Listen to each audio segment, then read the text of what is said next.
مولانا یہ اپنا جو خودکشی کرتے ہیں لوگ جی، ان کا نماز جنازہ پڑھا جا سکتا ہے یا نہیں؟ ان کی نماز جنازہ جو ہے نا وہ تو پڑھنی چاہیے نا، کیوں نہیں پڑھنی؟ بے شک انہوں نے جرم کیا، برا کیا، اپنے آپ کو ہلاک کیا، مگر گناہ گار ہی ہے نا۔ کوئی اہل سنت جو اہل حدیث یا اہل فقہ وہ کہتا نہیں کہ یہ گناہ گار جو ہے وہ کافر ہو گیا، یہ تو خارجی اور معتزلہ ہی کہتے ہیں نا۔ اہل سنت کے تو سارے مسالک اور شیعہ بھی ساتھ ہیں کہ کوئی کتنا بھی جرم کر کے مرے، کلمے کا اگر منکر نہیں تو مسلم نہیں ہے نا گناہ گار۔ اب اس کی نماز جنازہ نہ پڑھیں ہم تو ہندوؤں اور سکھوں کو بلائیں کہ لے جاؤ اس کو دفن کر دے، وہ کریں گے، وہ کہیں گے تمہارا آدمی کرو یا نہ، بڑی زیادتی ہے۔ اس پر ابن حزم ظاہری ہوتے ہوئے کہتے ہیں یار جتنا بڑا گناہ کر کے وہ مرا اتنی دنیا زیادہ اکٹھی کرو، مسلمان بہت آئیں اور اس کے لیے دعا کریں، تو خود ہی جہنم بھیج رہے ہو، آپ ہی قاضی بن گئے۔ اللہ سے منت سماجت کرو کہ اس نے خودکشی کر رہے، اللہ رحم فرم، ہمارا بندوں کا کام یار وہ رسول کریم علیہ السلام نے اگر نہیں پڑھا تو حضور ٹھیک ہے تنبیہ کے لیے کبھی جو مقروض مرتا تھا چھوڑ دے کہ لوگوں کو کچھ احساس ہو، ورنہ صحابہ کو نہیں روکتے تھے۔ کوئی آدمی بغیر جنازے کے نہیں گیا، ظلم نہیں کرنا چاہیے، مسلمان کا جنازہ پڑھنا چاہیے اور دل سے پڑھنا چاہیے کہ اللہ معاف فرما۔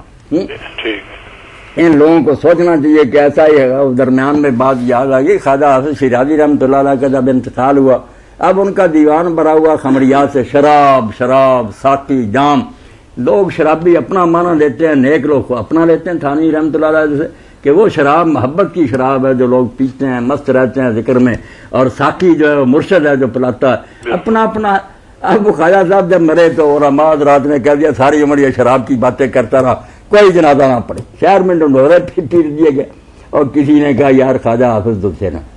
ان کی زندگی میں بھی لوگ ان کے دیوان سے فال لیتے تھے، کھولتے تھے، اسی لیے ان کو لسان الغیب کہتے ہیں۔ کھول کر دیکھنا چاہیے، شاید اس نے کوئی شعر لکھ لیا اور جس سے یہ پتہ چل جائے۔